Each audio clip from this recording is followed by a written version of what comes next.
Listen, last Tuesday morning, Richard walked into my office looking like he had aged 10 years and 6 months. This successful architect, married for 22 years, sat across from me and said something I will never forget. He said I gave her everything. The house she wanted, the vacations, the lifestyle. I worked 70-hour weeks. I was there for every soccer game, every school event. And you know what she told me last night? She told me she has never been happy. Not once. Not ever. Not even on our wedding day. You won't believe what happened next. Richard started crying. Not the kind of tears you shed when something goes wrong. No, these were the tears of a man who finally understood he had been fighting an unwinnable battle for 2 decades. He had spent 22 years trying to fill a hole that existed long before he ever met his wife. And that realization broke something inside him. Before we continue, please subscribe to this channel if you want to understand the hidden patterns that control relationships. Hit that notification bell because what I'm about to reveal will fundamentally change how you see every complaint, every criticism, every moment of dissatisfaction from the women in your life. Here's what Richard did not know. His wife's unhappiness had nothing to do with him. It never did. Let me explain something that will save you decades of wasted effort and emotional destruction. There is a mechanism running in many women, a program that started in childhood and now operates automatically, creating chronic dissatisfaction regardless of external circumstances. Until you understand this mechanism, you will keep apologizing for things that are not your fault, fixing problems that cannot be fixed, and slowly transforming into a shell of a man desperately trying to make an unhappy woman happy. And trying to make an unhappy woman happy is like trying to fill a bucket with no bottom. I discovered this pattern through brutal repetition. For 7 years, I dated different women, completely different backgrounds, ages, careers, personalities, but the scenario was always identical. Initial happiness during the honeymoon phase, then gradually increasing dissatisfaction with everything about me and our life together. The first woman, Jessica, complained I was not romantic enough. With the next one, Amanda, I went full romantic mode. Surprise trips, handwritten letters, flowers every week, the whole production. She complained I was too soft, not masculine enough. With the third woman, Samantha, I became more dominant, took charge, made all the decisions. She complained I did not consider her opinions enough, that I was controlling. The dissatisfaction was not actually about my behavior. It was a pre-existing condition that would have manifested regardless of what I did or did not do. These women were running ancient programs, partly genetic, partly from childhood trauma, partly from social conditioning that made happiness impossible regardless of external circumstances. They were unhappy before me. They were unhappy with me. And they are unhappy now after me, because the unhappiness comes from within, not from without. Let me break down the layers of this program so you can recognize it. First layer, genetics. Research shows that approximately 50% of personality traits, including optimism versus pessimism, are hereditary. Some women are literally born with brain chemistry that predisposes them to see the negative in everything. Their default setting is dissatisfaction. Their baseline is complaint. Their norm is unhappiness. I have observed this pattern repeatedly in families where the grandmother was chronically unhappy.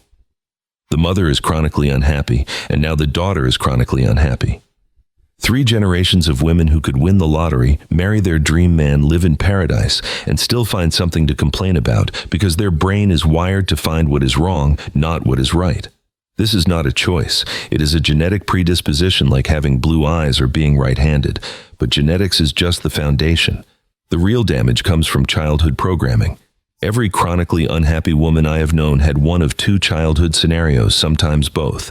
First scenario, a problematic relationship with her father. Maybe he was absent. Maybe he was abusive.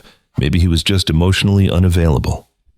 She grows up with a deep resentment toward masculinity, with a subconscious conviction that men will always disappoint her, abandon her, hurt her. She enters every relationship expecting betrayal. And when you expect something strongly enough, you will find evidence for it everywhere, even when it does not exist. Second scenario, a toxic relationship with her mother. Maybe her mother was bitter about her own life. Maybe she filled her daughter's head with negative beliefs about men, about relationships, about life itself. The daughter absorbs these beliefs before she even develops the capacity for critical thinking. By age 7, the programming is complete. By age 15, it is hardened into her personality. By age 25, it is her identity. I met a woman once named Rebecca. Successful lawyer, beautiful, intelligent, had everything going for her on paper. But she was profoundly unhappy. During one vulnerable conversation, she told me her mother had spent her entire childhood complaining about her father every single day. He does not help enough. He does not earn enough. He is not attentive enough. Her mother was never satisfied, never grateful, never happy. And now Rebecca was doing the exact same thing in her relationships. She had inherited her mother's permanent state of dissatisfaction, like inheriting her eye color. Then comes the third layer: social conditioning. Modern women are bombarded from every direction with programming that makes happiness impossible. Social media creates constant comparison. She sees other women on vacation with perfect bodies, perfect relationships, perfect lives. Even though she knows intellectually that social media is fake, the emotional part of her brain cannot help but compare her real life to other people's highlight reels. She always comes up short. Her husband is not as romantic as the guy in that viral video. Her house is not as beautiful as her friend's house on Instagram. Her life is not as exciting as the lives she sees scrolling through her phone. This constant comparison creates a baseline of dissatisfaction that has nothing to do with her actual life and everything to do with unrealistic standards created by carefully curated digital fantasy. There is also the feminist superiority complex that has been programmed into many modern women. They have been told they are queens, goddesses, prizes to be won. They have been told they deserve everything, and men should be grateful for their mere presence.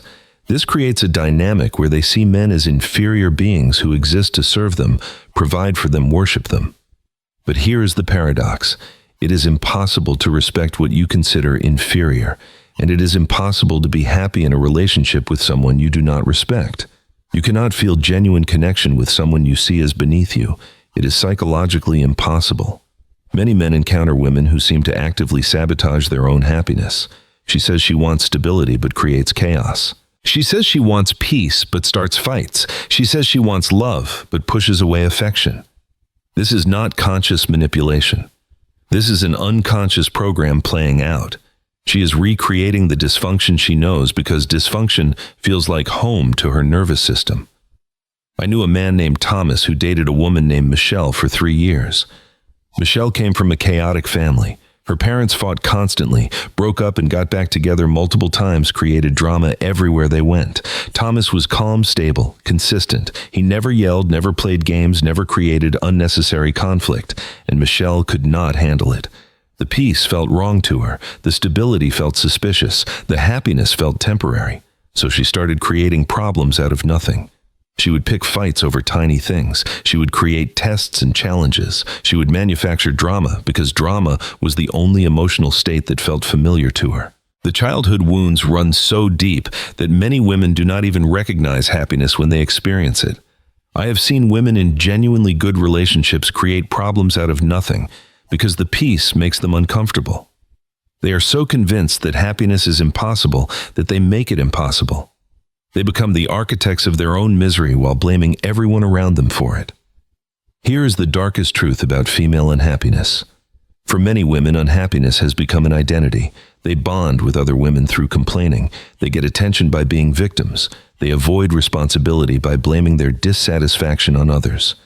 They have been unhappy for so long they do not know who they would be if they were happy. Happiness would require changing everything about how they relate to the world, and that is terrifying to the unconscious mind. Attempting to make a chronically unhappy woman happy actually makes things worse.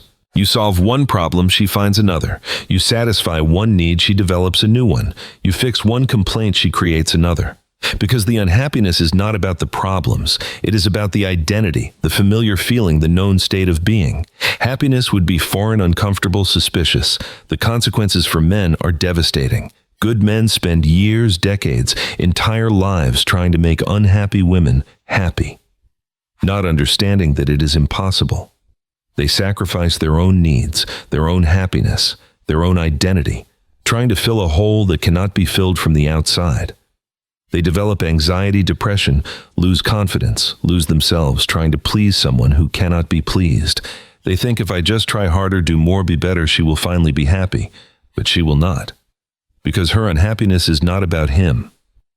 Let me tell you what happened to Richard, the man I mentioned at the beginning. After that conversation in my office, he made a decision. He stopped trying to make his wife happy. Not in a mean way, not by withdrawing love or support. He simply stopped taking responsibility for her emotional state. He stopped walking on eggshells. He stopped apologizing for things that were not his fault. He stopped trying to fix her. At first, his wife escalated. She became more critical, more demanding, trying to pull him back into the old pattern. But Richard held firm. He said to her, "Your happiness is your responsibility, not mine. I love you, I support you, but I cannot fix what is broken inside you. Only you can do that work." 6 months later, they separated. It was painful, but Richard told me later it was the most liberating decision of his life. He realized he had spent 2 decades trying to be enough for someone who would never see anyone as enough. He had sacrificed his own peace, his own joy, his own self-respect, trying to fill a void that existed long before he came into the picture. The hardest truth a man must accept is this: you cannot make a chronically unhappy woman happy. If she was unhappy before you, she will be unhappy with you, and she will be unhappy after you. Your presence, your efforts, your love cannot heal what is broken inside her. Only she can do that work, and most will not, because it is easier to blame you than to fix themselves. The test is simple. Was she happy before she met you? Does she have a pattern of happiness in other areas of her life? Does she take responsibility for her own emotional state? Does she practice gratitude? Does she have realistic expectations? If the answers to these questions are no, then you are with a chronically unhappy person, and that is not going to change because of anything you do or do not do. Understanding this does not solve the problem, but it frees you from the futile effort of trying to fix what you did not break and cannot repair. Her happiness is her responsibility.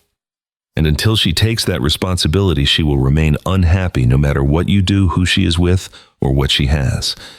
Listen carefully to what I'm about to say. This is not about hating women. This is not about blaming women. This is about understanding reality so you can stop destroying yourself trying to change it. Some women do the inner work. Some women heal their childhood wounds. Some women take responsibility for their own happiness. Those women are capable of genuine joy, genuine partnership, genuine love. But the chronically unhappy ones, the ones running those deep unconscious programs, they are not capable of sustained happiness until they do their own healing work. And you cannot do that work for them. Richard is doing well now. He's dating again, but this time he knows what to look for. He pays attention to whether a woman takes responsibility for her own emotional state. He notices whether she practices gratitude. He observes whether she has realistic expectations.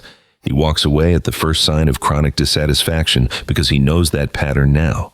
He recognizes the program. And he refuses to spend another day of his life trying to fill a bucket with no bottom. The lesson is simple but profound. You are not responsible for making anyone else happy. You are responsible for your own peace, your own boundaries, your own self-respect.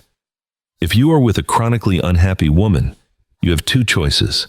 Accept that her unhappiness is not your responsibility and stop trying to fix it, or leave and find someone who takes responsibility for their own emotional state. There is no third option. There is no magic formula that will suddenly make her happy. That fantasy will destroy you if you chase it. Stop apologizing for things that are not your fault. Stop walking on eggshells. Stop sacrificing yourself trying to please someone who cannot be pleased. Her happiness is her responsibility. Your responsibility is to live with integrity, with boundaries, with self-respect. That is the truth no one tells you. That is the truth that will set you free. Subscribe if this message resonated with you. Share it with men who need to hear it. And remember, understanding these patterns is not about judgment. It is about freedom. Freedom from the prison of trying to fix what you cannot fix. Freedom to live your life with peace and purpose instead of constant anxiety and guilt. That is what you deserve. That is what every man deserves.